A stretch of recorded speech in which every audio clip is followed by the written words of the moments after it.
Hi, everybody. Welcome to Dark Horse All-Stars, a panel for Comic-Con International at home. I am joined today with my esteemed panel of critically acclaimed and award-winning writers and artists and cartoonists. We have Nnedi Okorafor, the writer for LaGuardia here at Dark Horse. We have Matt Kindt, writer of Bang and Mind Management and Ether and a bunch of other stuff here at Dark Horse. And we have Gerard Way, writer of The Umbrella Academy. So to start with, I'm just going to throw out a question for the whole panel. How did each of you come to comics? Anybody can start.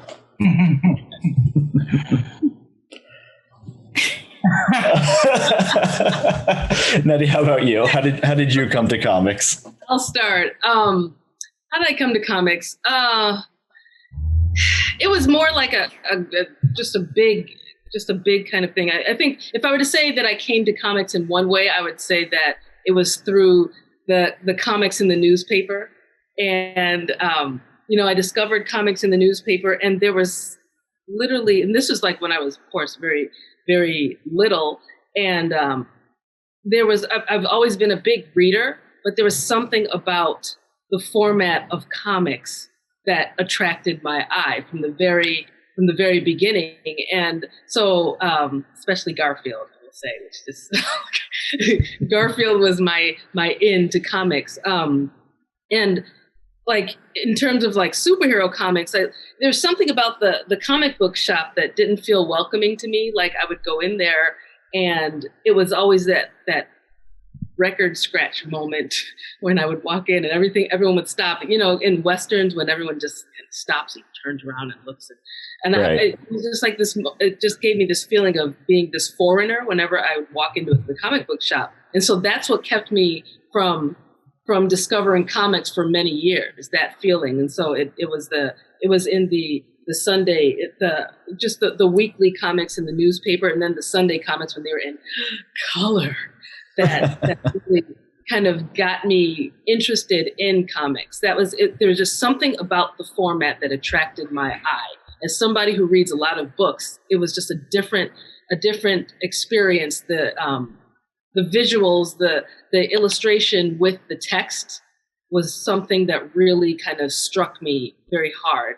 And then, growing up, eventually I started reading comics and in comic book format, and then graphic novels really kind of drew me in. But initially, what kind of drew my attention to comics were, I'd have to say, newspapers. Very cool.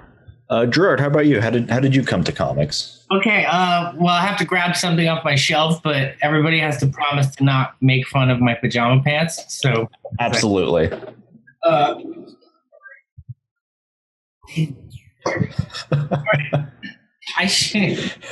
Okay, so when I was in the third grade, I had to get my tonsils taken out. I had a lot of real big problems with my ears as well. And they kind of tried to narrow it down. They're like, well, we got to get rid of your tonsils. So I had to go to the hospital, and they promise you all this stuff like ice cream and stuff. But when you wake up from the surgery, that's like the last thing you want.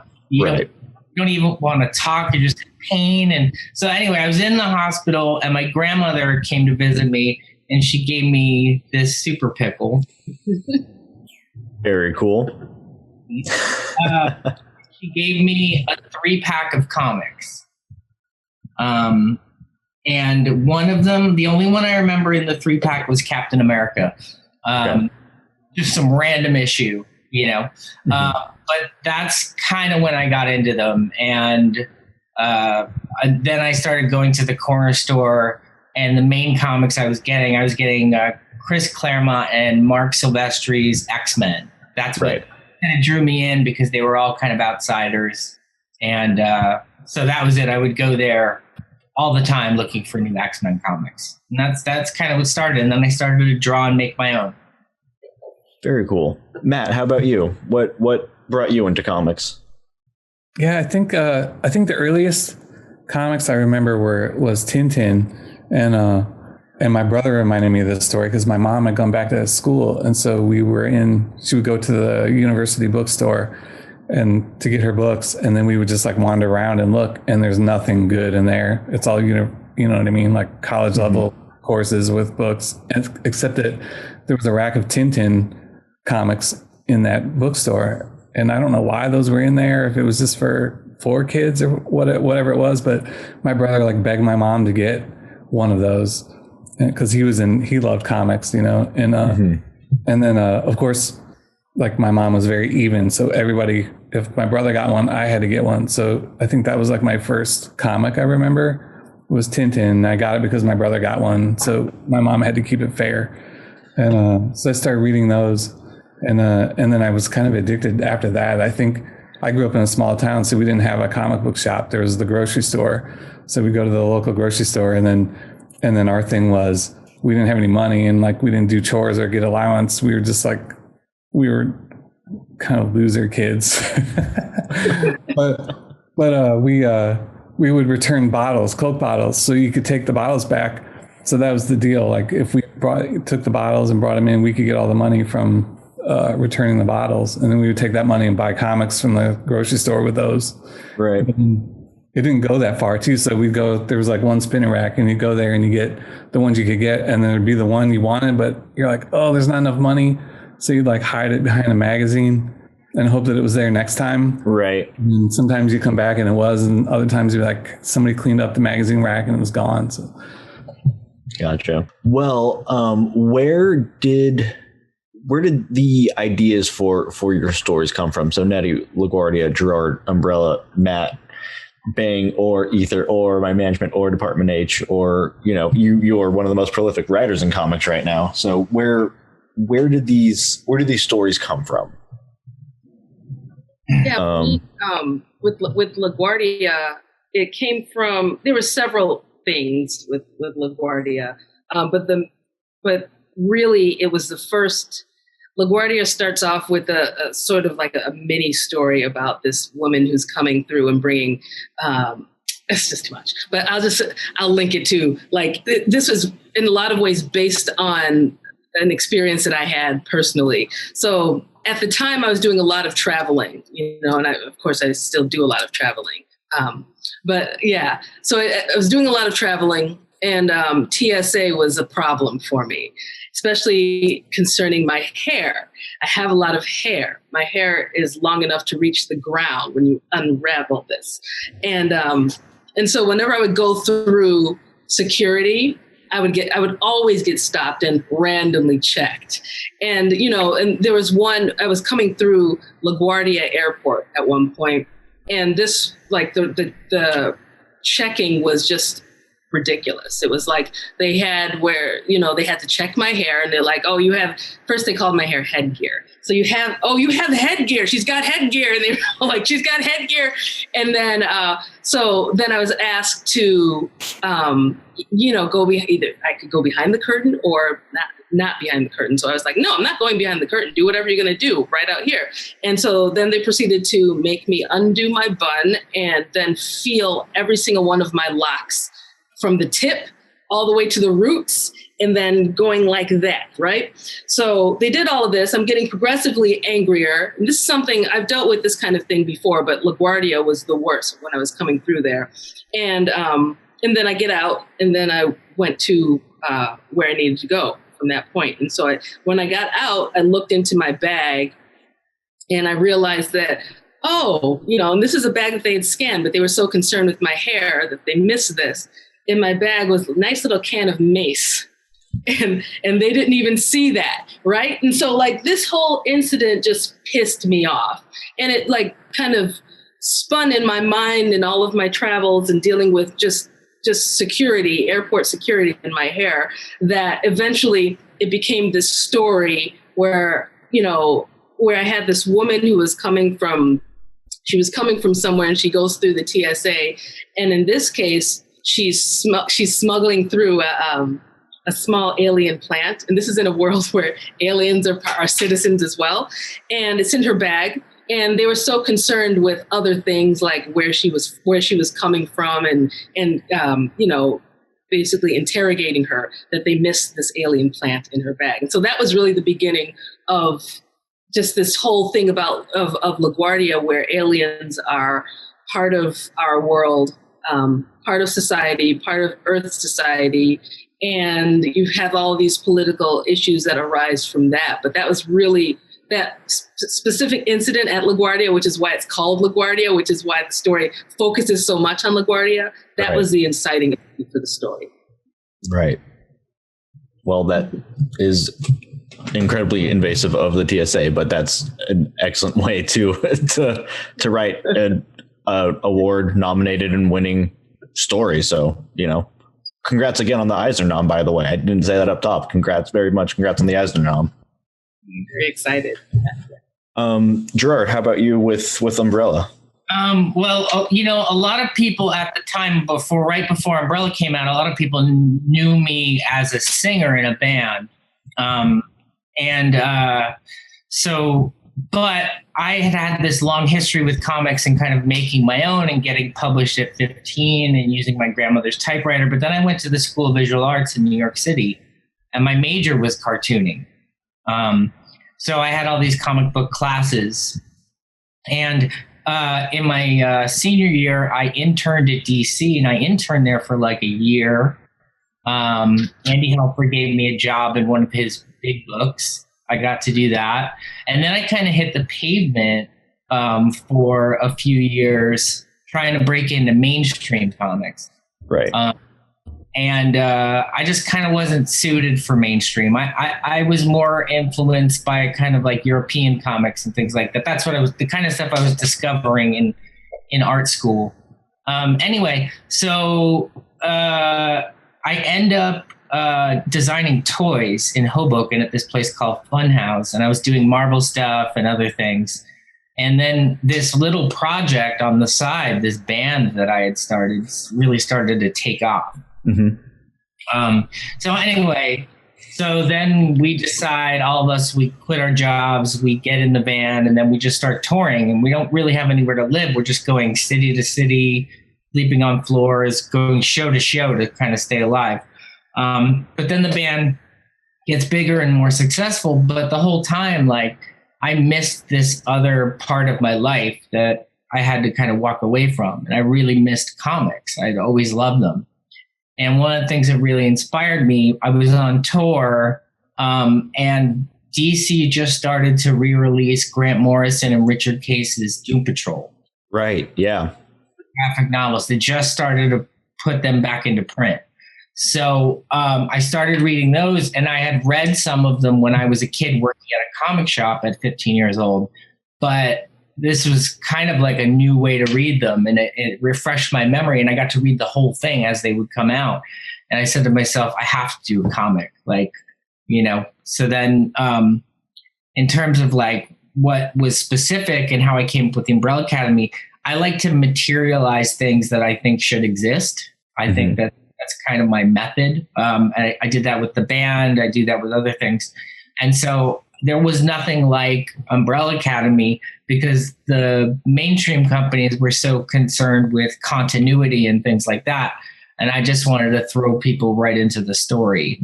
And just, technically the first issue of Umbrella Academy could have been like the 70th issue or something.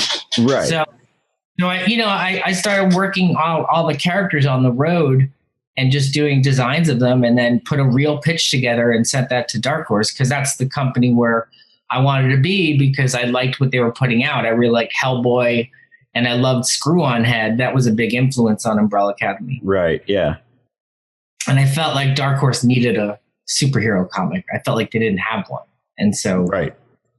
So again, it's something that I wanted to materialize. And I made this big list of interests, and that's how I built the characters, I just wrote down fortune teller, seance, Ouija board, like all this stuff, World Weekly News, strange stories, Anyway, so then I just did that, and that's how each of the characters came, and then the story developed out of the characters, because I feel that story is really, it comes from your characters. It's kind of character driven, So that's my deal.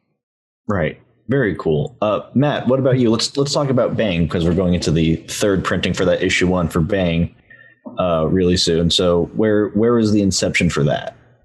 Yeah, I think my idea came from, I was talking to the editor, Daniel, who I work with at Dark Horse, and he was just asking me what's next, what do I have, and he had sort of encouraged me to try to come up with like a universe or something with multiple characters and different things. And I was like, I was kind of the opposite. I didn't want to do a superhero anything. Like I feel like you guys got to cover it. Umbrella Academy, Black Hammer, like all of those are, I don't need, I can't beat those books. So I'm not going to bother with that. But I was like, well, what could I do that they would have multiple characters and they could sort of live in this bigger universe. And then I was like, well, what's missing, and that is the thing. It's like, well, where's the hole? Like, what's missing here? And then I started thinking back to the stuff I liked, that was non-comics. And when I was younger, I read tons of crime books like Raymond Chandler, and then Doc Savage. I found those books. And then The Shadow. There's like these, I used to have this old car I would drive around, and it only had an AM radio. And so during the day on the way to work, they would play these old radio serials, and The Shadow was on there. And so every day you get a little bit of it. And I was like, oh, that's kind of like The Shadow. And then, and so I started thinking about all these pulp characters they weren't superheroes, but they had the same DNA, like as that superheroes have. And I was like, well, maybe I'll do something like that. And do like Shadow type character and a Doc Savage. But then I realized that nobody reading comics today really cares about any of those characters. I was like, this is, and every time I say that, people are like, no, that's not true. Like, I love Doc Savage, right? I was like, yeah, but do you? Like, do you really? And I was like, you like it. I think people like it because the DNA of everything we love now it has worked its way into modern stuff. But I think that there's still like pieces of it in things. So then I sort of traced that DNA. I was like, well, where is that stuff now? Like, how does it express itself? Because superheroes have been around forever, and they go through these incarnations, and you can trace that back. But with characters like Doc Savage and then crime stuff and Raymond Chandler and trying to think who else, Ian Fleming, James Bond, of course. But I started thinking about them when I was growing up. So in the 80s, like the TV shows, I was like, oh, that's modern day crime stuff. There's Knight Rider and the A-Team and all these things that to me are, and Murder, She Wrote, which is basically like Agatha Christie in the 80s, right? Yeah, all that stuff. I was like, oh, those archetypes, they exist, but they've been totally transformed, in the 80s on television, like the stuff I grew up. And I was like, well, that's why I love that stuff too, because it's all that DNA is in there. And so then I thought, well, that's what I'll do. I'll just make it present day and sort of dream up new versions of those archetypes and how they would operate today for, like what would I read now? Like also, like I'm not 10 years old anymore. I'm 40, I think I'm 47, but, and so I'm older. And so what interests me is different, but the DNA and those archetypes always will interest me, but I wanted to do it in a more adult way, or in a way that sort of addresses like things I'm interested in now or concerned about. And so then that's kind of how it came about. I was like, we'll have like a spy character, and we'll have like a sort of an action hero, and then like a super detective, and then somebody that's really good at tech and everything, and sort of build these characters from scratch with the DNA of all of that stuff that came before, and hopefully like put something new into it. Very cool. Well, something I noticed as like a through line through all of you talking is this emphasis on figuring out the character first, is figuring out these characters first, and who these people are. Why do you think that is? For all of you, whoever wants to jump in on that. I think it's because of like kind of what I had touched on before, in that I feel like the story kind of comes out of the characters. Like you create these characters first, and then the story just really kind of develops from them, and around them. The world kind of grows around the characters. So I always start with character. That's my favorite thing to kind of dream up, and then worlds kind of develop around them. That's how I feel. Yeah, I totally agree with that. Like a story you can have a plot, but like that plot will depend on the character. Like, right. If the plot is to jump off this cliff, depending on who the character is, like one character might jump off and then fly away. Another character might happily jump off. Another character might fall backwards, so it for me also, it always starts with character, because that everything is within the character. Everything happens because of the character. So yeah, I'm very much, like I can't even name any stories that I've written where it didn't start with the character's voice and the character's wants and needs first, and then everything kind of blooms out from there. Well, kind of building off of that, all of these stories, no matter what fantastical world you all have built for them, they're all very small human stories, and small in an intimate meaning. It's like you all just said, it's all character first. So how do you find that balance of telling those human stories while also exploring the larger aspects of like the sci-fi fantasy worlds you have created, or Matt, in your case, this very grounded, heightened reality, pulpy world? How do you strike that balance of that? I think to me, the genre stuff, or the plot, or whatever, the high concept, to me, that's just like that's like the candy coating. That's the thing that I put on there, because nobody wants to read about like some sad guy that doesn't want to be a spy, but he's stuck in this life. You know what I mean? Sure. Nobody wants to.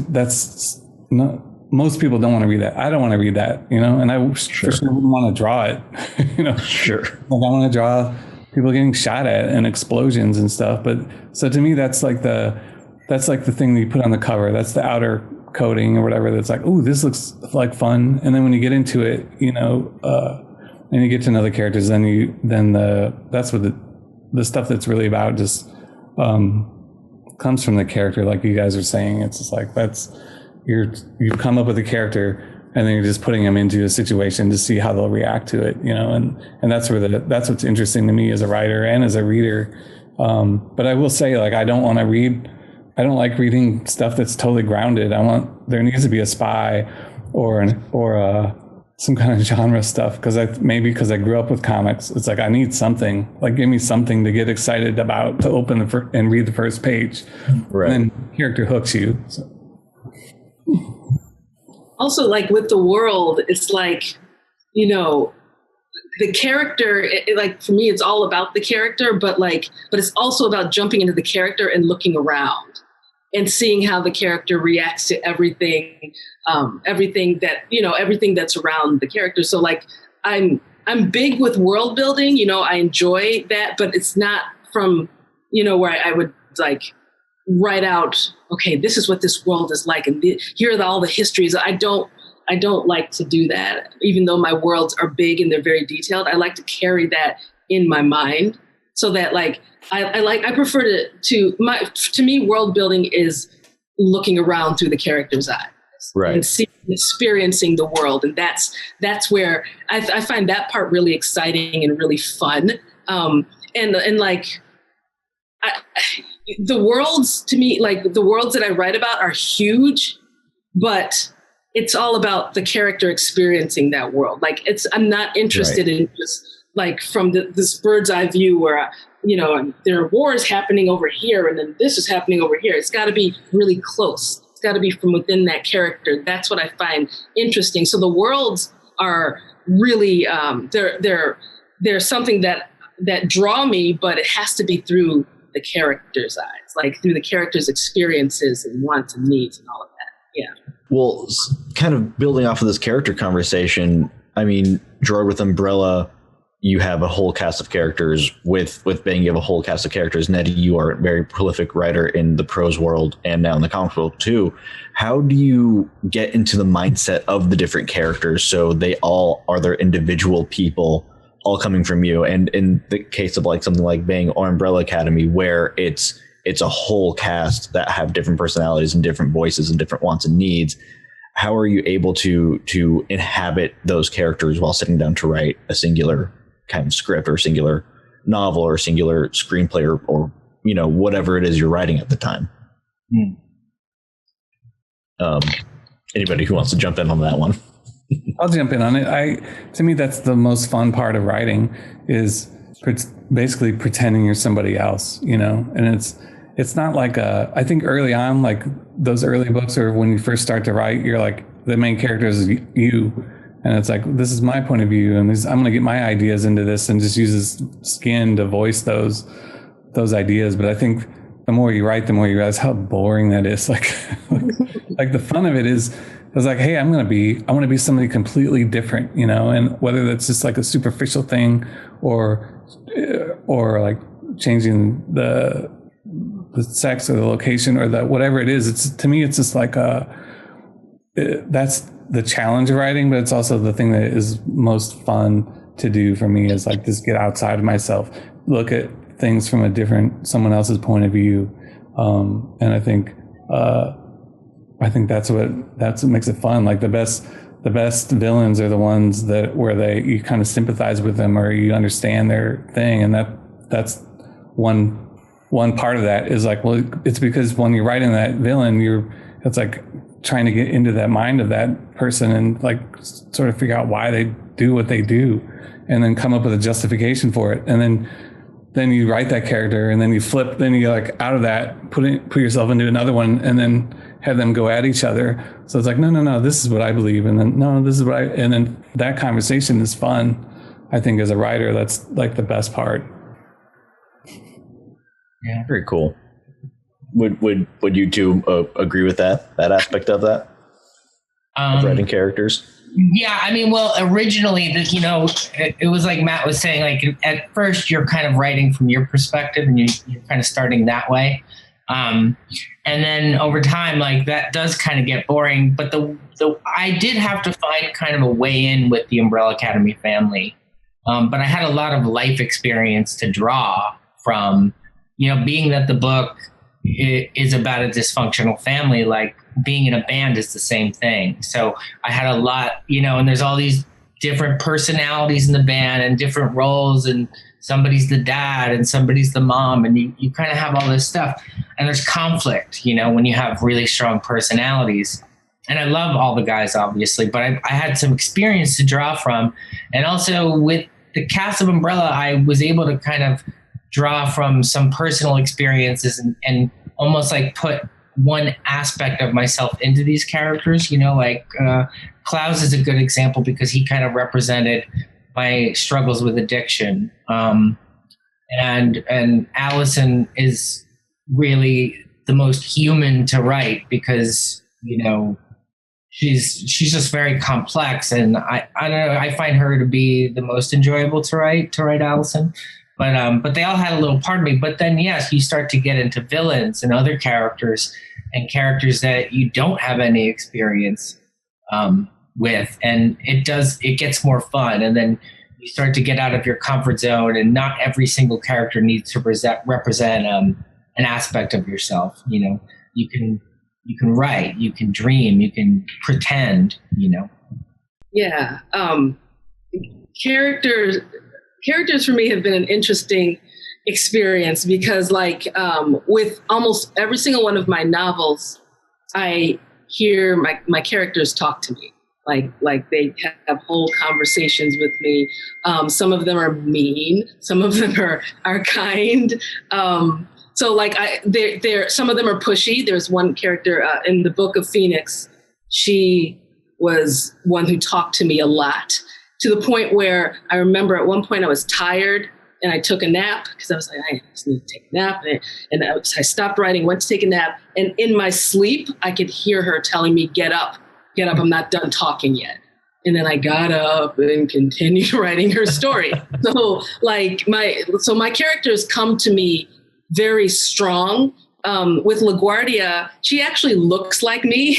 There's a reason she looks like me, and I'm not even going to deny that.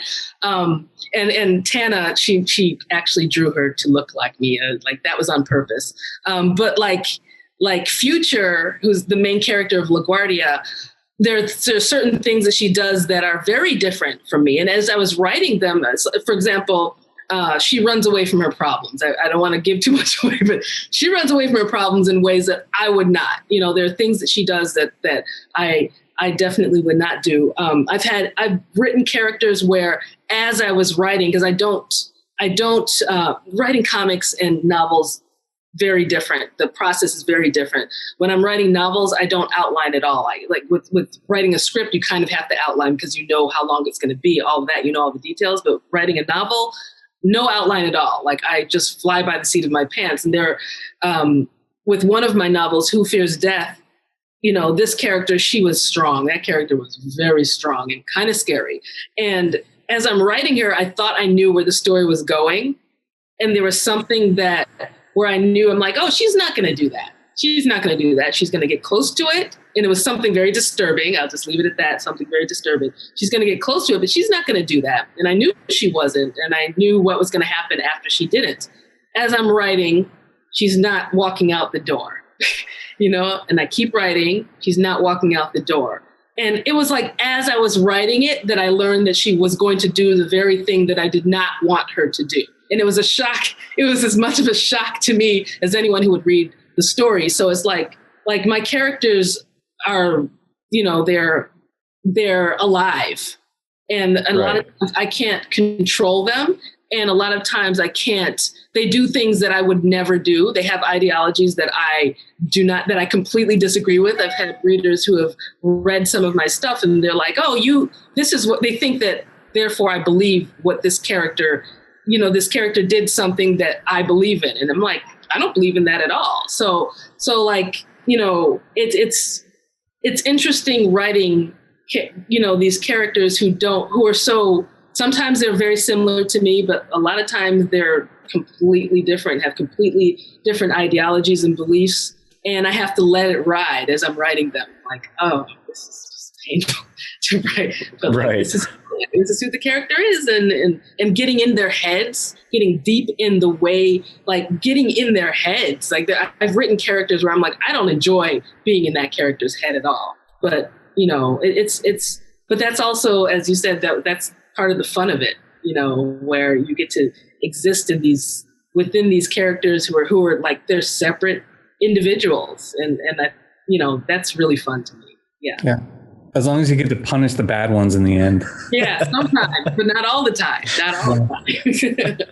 Yeah, I've heard that same sentiment from a lot of writers. I think Stephen King kind of said the same thing in one of his books on writing, probably On Writing, in that, like, you know, no matter what he outlines, no matter where he thinks the story's going, the characters always end up deciding where the story goes. And so, Gerard and Matt, do you kind of find that to be a similar thing, in that you might have an idea where something's going, but then the characters decide they want to do something else entirely?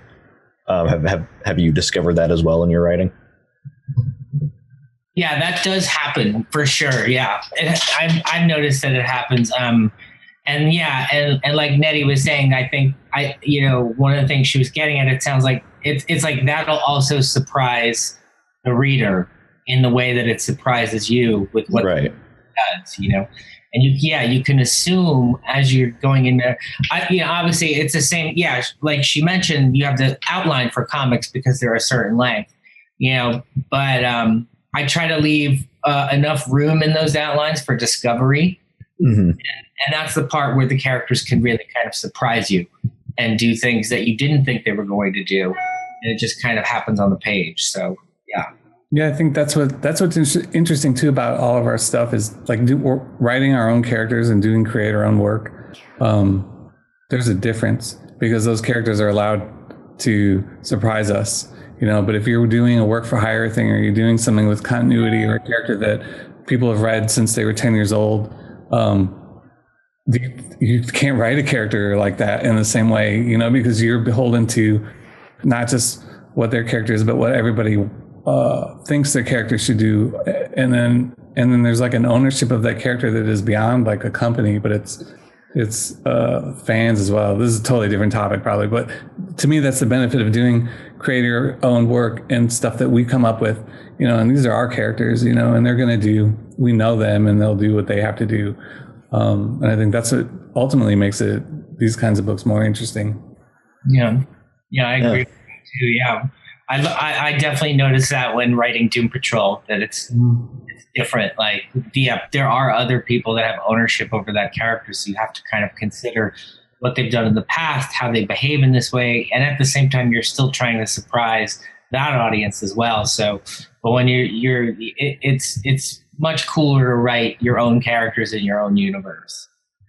Right. That makes sense. That absolutely makes sense. Switching gears a little bit, I want to kind of build off something Nnedi just briefly brought up. So you're all creators, writers, cartoonists in your own right, whether it be prose, screenplays, comic scripts, music. What's the creative process like writing in those different genres and those different mediums? Is it very similar? Is it very different? What has your experience been kind of writing all over the spectrum? Anybody can jump in. They're all different, and that's part of what I enjoy about it. I'm very multifaceted. And so writing a novel is a very solitary, long, lengthy experience, writing comics and then writing screenplays. Though, I feel like writing comics for me prepared me for writing screenplays, because writing comics it's not just an individual thing. You're dealing with so many different talents. And so, you'll create the story. For me, I create the story, and then I'm of course dealing with my editor, then the colorist and the letterer, and of course the illustrator, and then there's back and forth with the illustrator, and and then I found that I'm going to jump all over the place with my totally fine. Yeah, but totally fine. I found that with writing scripts for comics, because I did work for Marvel and then Dark Horse, which those were two different experiences too. But I realized that in working with different illustrators, sometimes I would choose the illustrator. Other times the publisher chose the illustrator for me. But each time when I would write the script, I would keep the illustrator in mind and keep the illustrator's talents and interests. Like, for example, with Marvel, there was one illustrator, I'm forgetting his name right now, but I worked with who was very detailed oriented. He loved Mobius. Mm-hmm. And you could tell in his work, and I love detail as well. So my script tended to be very detail oriented. Like every single panel, I put lots of detail in there so that he could draw the detail, because he loved drawing detail. So it was like, that's very different from writing novels where it's all you, and of course it's prose and all of that. And then, of course, like I said, with writing novels, I am a pantser, which means, that I don't script. Like, I don't write outlines at all. I just jump in. Sometimes I won't even know if it's going to be a novel or a short story or what. I don't know. Just start writing, see what happens. That's how I write novels. But with comics, it's like, you go in knowing what it is, and you know the length already, so there's a length imposed. So therefore, that imposing a length on a story already shifts the story around. It solidifies the story that much more than when you don't have a length that you're writing to. So there's that, and then there's just the format of it. So the way that I write scripts, I don't. The first phase of it is by hand. It has to be by hand for me. It's not where I write it on the computer. I write it by hand. Sometimes there's my cat. Sometimes I will sketch things out as well. So it's just a completely different process. And then with screenplays, it's a completely different process as well. So I like that. I like that as a creative, because for me, the stories come from the same place, the same source, but they're just different ways of creating them. And then writing all these using these different forms of writing is like, I learn from each one of them.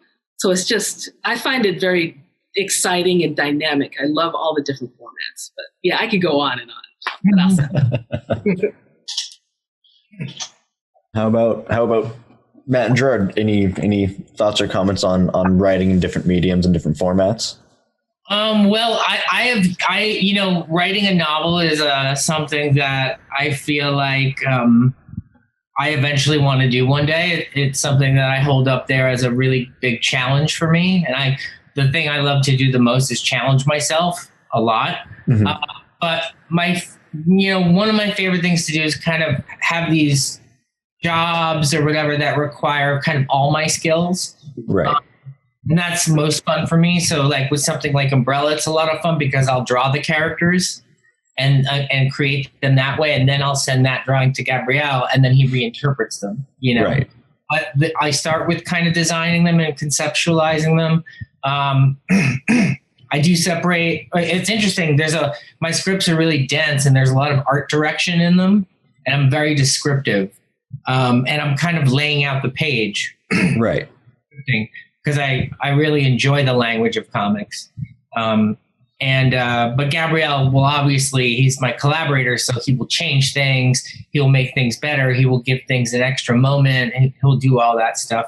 But it's kind of why one of the reasons I did Young Animal at DC Comics, my imprint, because it involves so many different skills. Like I'm writing, I'm like trying to figure out marketing, I'm drawing concepts of characters and collaborating with this big team of artists. And so that was a lot of fun for me. But I always like to write for the specific artist. I like to know who's drawing it before I'm writing it, Right. That helps a lot. Totally. What about you, Matt? Any thoughts on? Yeah, I think I honestly think doing comics first was a great training ground because I think of those three, like prose, comics, and screenplays, comics is probably the trickiest. I don't think it may not be the hardest or the most work involved, but it's definitely the trickiest one because you have to be so much more selective about what action you show, and you're very limited on space and dialogue and things that aren't limits in prose and as much in screenplays. But yeah, I think it's a good starting spot. And having written in those other formats, I appreciate those formats more, having done comics for so long. It's like, with prose, man, you can describe everything. You can really get into detail in a way that you can never do in comics, so it does this different thing. And then with screenplays, you can have the scenes where people are talking for a while, for a few minutes, where in comics you can't do that. Like it's just right. You can't have like 10 pages of dialogue while they're walking and talking, and people would just be like, "What the hell is it? Why are we reading this?" Right.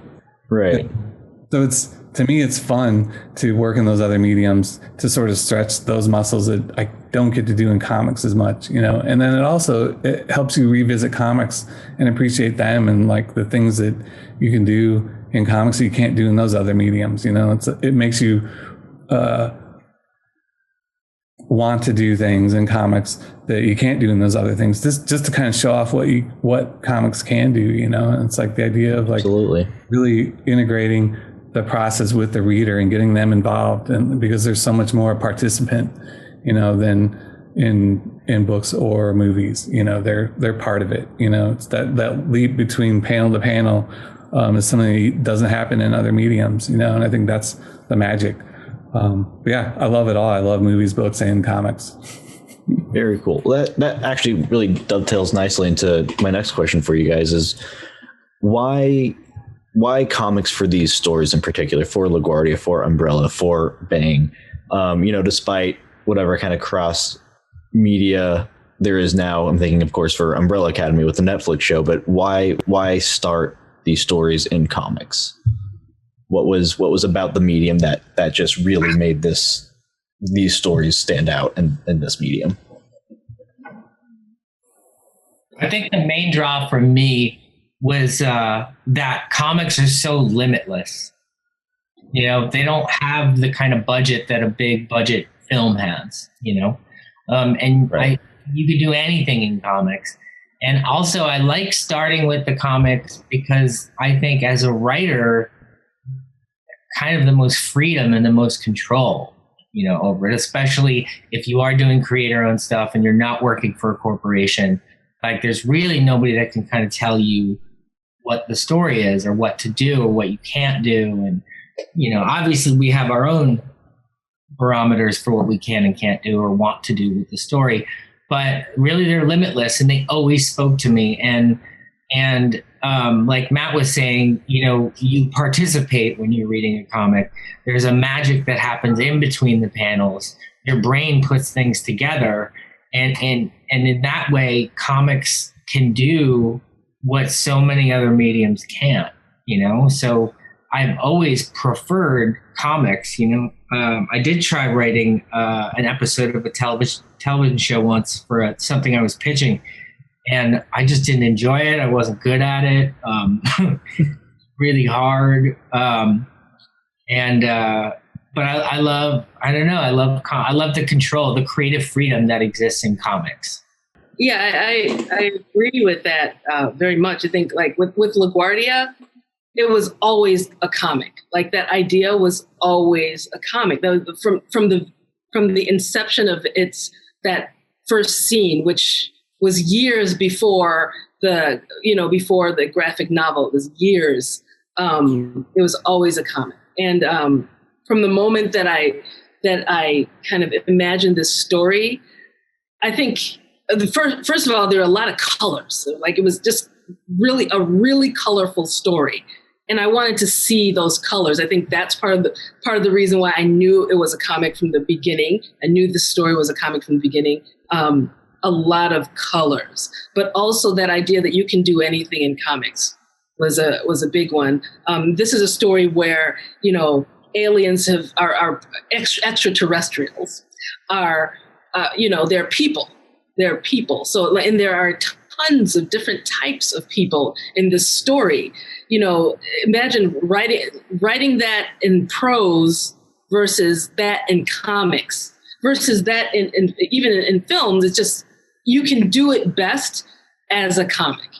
All these different types of extraterrestrials coexisting with human beings in different places, in both in Nigeria and in the United States.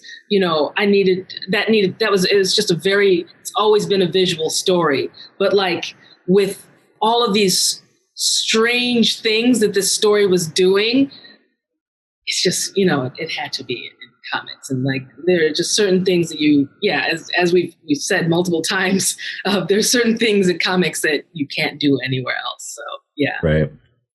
That reminds me of my favorite and my least favorite note I ever got. This is not for Dark Horse, but an editor once told me I turned in the outline for this idea, and editor called me and they're like, "Hey, this is all really great, but I don't see this working on television." And I was like, "What?" It took a second. There was a disconnect. I was like, "Well, I don't understand that note." And then when I did understand it, I was like, "Oh," I was so disappointed. But then I was also, that's exactly it though. That's why we should do it. Because it only works here. Let's do it. Right. I mean, that's got that.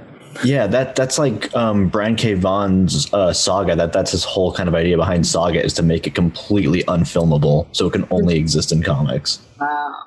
Yeah, I know that's a big part of how he writes, and he and Fiona Staple create that series. So, well, we're just about out of time, but is there anything you would like to say as final thoughts, or as we're all in quarantine, we're all going to continue to kind of be doing the social distancing thing, anything you guys could recommend to any viewers of this that you can listen to, read, or watch that you've been enjoying the past few months? In terms of books, movies, music, anything you've been enjoying the past few months that you want to recommend and pass on to fellow comics lovers all over the world. That's okay. And let's see. The first TV series that popped into my mind that I think that's great, that I love, is Mr. Robot. I highly recommend Mr. Robot. For a plethora of reasons. So that's one. I've been enjoying, in terms of prose, I've been enjoying Life of Pi. Life of Pi, like, for those who like really visual stories, that's just visual. Like in terms of prose, that's as visual as you can get. I mean, it's just, and it's about, being stuck in one place and surviving and stranded. So Life of Pi and I guess Art of War as well.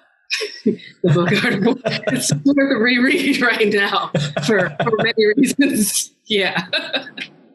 That's what I can come up with. They're great choices. How about you, Matt or Gerard? Any recommendations?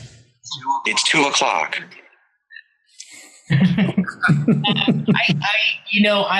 I've been kind of in research mode. So while I do like, my favorite thing to shut my brain off is actually to read. That's kind of my favorite thing to do, and I do that at bedtime.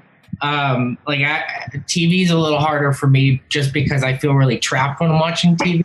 Sure. But the book really lets me shut my brain off, so that's been great. But I just kind of hop around to a lot of stuff.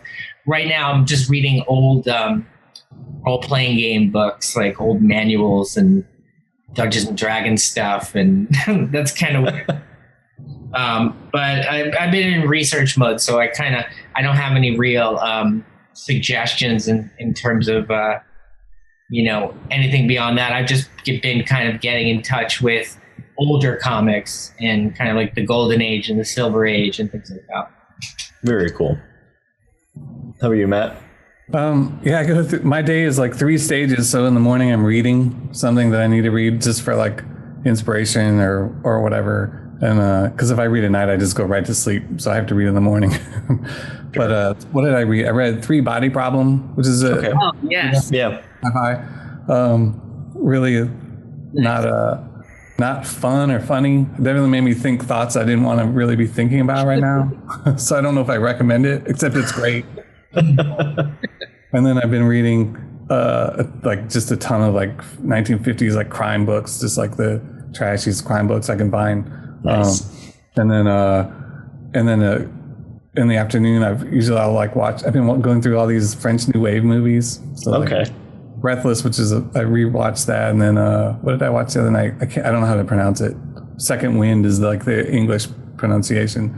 And then in the evenings we discovered Community, which I've never seen, but I'm looking for something to watch with my daughter, who's 17, and I was like, let's try this because you're gonna go to college in a year or whatever, maybe. And we binged like 6 seasons of that in like 2 weeks. Yeah. Wow.